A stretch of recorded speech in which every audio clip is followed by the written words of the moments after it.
talk about the numbers and what you guys are able to average on a week in and week out basis? Because somebody who's been around the league for a long time, what else do you know about this run game? It's just a physical run game. I think we have a great mentality as a group and as a team. It's like I said before, it's become our identity. The numbers show just how effective we are, but I think other than that, it just gives us an advantage going into games when teams know kind of what's going to happen, and you still are able to be effective. You're still able to run the ball consistently in crucial times. That can be pretty demoralizing, I think, for defenses. And as an offensive line, we kind of thrive on that. And it really just makes us excited. So we just it's a great feeling. To know that you're a very physical group and you're able to do that no matter who's in front of you. We've seen the success you guys have had, but when did you feel like that identity was truly created this season? Let me see. I'm trying to think back. Probably the Rams game, the first Rams game. I can't remember all the games right now, but maybe like week 5, week 6, it became just our norm, and we had some pretty good fronts that we went against, and we were able to be effective and continue to do it, so and that stuck with us, if you can able to do that for 10 plus weeks, it just says a lot about our team and our coaching staff as well, that they have the faith in us, even when it's not pretty all the time, to keep dialing up runs and let us find our rhythm. And it says a lot about our running backs. Chris Carson's the hardest running back in the league, in my opinion. And the other guys, Mike Davis, Penny, have all done a great job stepping in, and we're very appreciative of them. Did you say anything to Elijah when he had to come in for that one play? Yeah, a little bit. I didn't want to say too much to him and get him thinking. He had the right mentality. He wasn't overwhelmed. He prepares very, very well throughout the week, as does everyone else in the room. I don't think he was expecting it to happen that fast, in the first drive. But I just told him, trust your preparation, be physical. And, he had fun with it. He wasn't in it long, but it was pretty cool to see. And he works behind you a lot in practice, yeah. right? Yeah. So, I just try to lend my expertise as much as possible. Whatever questions he has, I answer him. He's done a great job. He's done a great job. He's just kept his nose down and been working all year. You don't score touchdowns every play you play in the NFL. It doesn't always work. I'm telling you, come in, you're 1 for 1. That's a great stat. You come in a game and you score a touchdown. It doesn't happen at all like that. For Ethan Posick to be able to start the game in one position, then have to change positions, and you guys not really skip a beat, just how valuable is having a player like that who can play? It's awesome. Ethan has done a great job. Whenever he's been called up, and that's just a testament to our group. Just versatile players that can line up wherever, and never miss a beat. People don't understand how difficult it can be to go from the right side of the line to the left and have to flip, everything in your mind mentally, the play calls and the technique.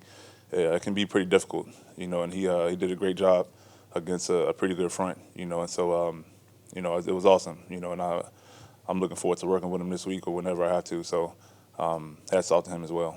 I know you weren't here last year when Carson was playing and then he went down, but what was your first impression of him this past offseason when you guys all got back to work? The beast.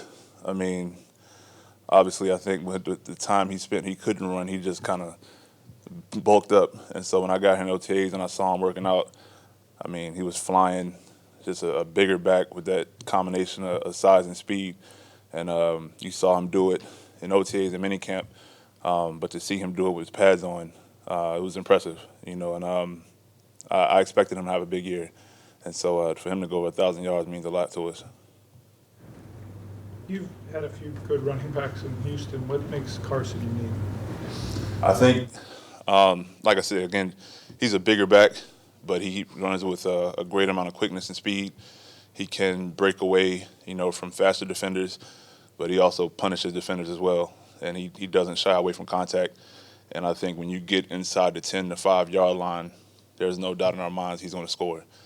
And that's not easy. Last week he ran over 2 defenders to get into the end zone, and he's done that time and time again. Even plays where it's not drawn up and as clean as we like it to be, he still makes us right, and can make 2-3 guys miss and get 5-6 yards. And, just a pretty good player. So just a tough runner. Like I said, I think he's the toughest runner in the league. Does that change anything about your awareness? We talk about if Russell's scrambling back there, you have to be aware of where he is on the field. But if Carson's breaking through 2 or 3 tackles and he's going further than what the play was blocked for, does that change your awareness at all? It just it makes you cover downfield more.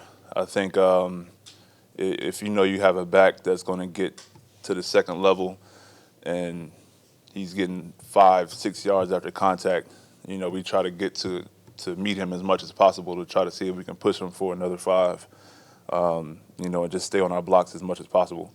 It's probably not going to happen that one person's going to bring him down. So you're just aware of where he is to try to cover, and get to the ball to try to assist him in getting more yardage. You disappointed not to be in the Pro Bowl? Not really. I mean, this is my 11th year, so I know stuff happens. NFC is full of really good tackles. So I know it's tough. As long as I know my team knows, how much I work, to be the best player I can be for the team. The organization, values, what I bring to the table. That's all that matters to me. My peers around the league respect me. The guys I go against respect me. That's all that matters to me. You were in one place for so long, and you get traded in the middle of the season, but then you get the extension, now you're back in the playoffs. Has this gone even maybe better than you imagined it would have in Seattle? It's amazing, man. I thank God all the time for being in this position. This a great city, great organization, great locker room, great fan base, and it's just been kind of rejuvenating. I think, I think I'm playing some of the best football I've played in my career, and I'm having fun. Like, we're all having fun. This team is one of the most fun teams I've been a part of. We all support each other. We all cheer each other on. I think you can see examples of that week in and week out during the games. Offense, defense, special teams, and it's exciting, and I think we can do some really special things. And it's even better because a lot of people haven't given us the chances here. So it's been a fun ride for sure. Did you have a perception of Pete when you got here, and then is it any different now that you've been with him for a year or so? Yeah, I mean, from the outside looking in, you knew it was a fun group, and he really let guys be themselves. Let the players be leaders and kind of run the locker room. From the outside looking in, that's kind of what it looked like, and it's been that and been more. Like I said, we have a lot of fun here, and they really break up the monotony of the grind of a football season, with certain things we do as a team. And I'm really appreciative of that, and I'm really glad he got his extension and will be here in the future. Duane is the leader of the offensive line. I guess if you remember, what was the message to the group when you guys gave up 12 sacks in the first two games of the season? And I guess what's been the biggest point of growth for the group in this season? Just have to take pride in it, in pass protection. You really, really have to take pride in sticking to your blocks and communicating different looks, blitzes. We treat Russ like, our little brother. You don't want nobody hitting him. It really hurts me when I see him get hit. And even last game, when he got hit more than we wanted him to, and that's something we got to clean up. And I think guys really have taken heed to that and have reacted accordingly. I think we've done a good job. Still got some things to clean up for sure. But he's a special player, but only when he's upright. So you have to give him time to make his plays, because when you do, I think we're unbeatable. What was it like for you guys watching some of the plays that he made last week when it mattered, fourth quarter, some of the throws, the shot plays, when you guys needed it, and seeing it back? Phenomenal, man. He's I watched some of the throws he made, the throw he made to Lockett, the throws he made to Doug, like the trajectory he puts on the deep ball, it's you don't see much like it. He's dropping them right there. Those aren't really tall receivers, so those aren't easy throws to make. The throw he made to Ed Dixon in his zone, where he's like throwing this way and looking at the sideline. I mean, you can't say enough about him. Like I say, he's a very special player, and I'm just happy to be blocking for him. Anything else? Thanks, Appreciate it, guys.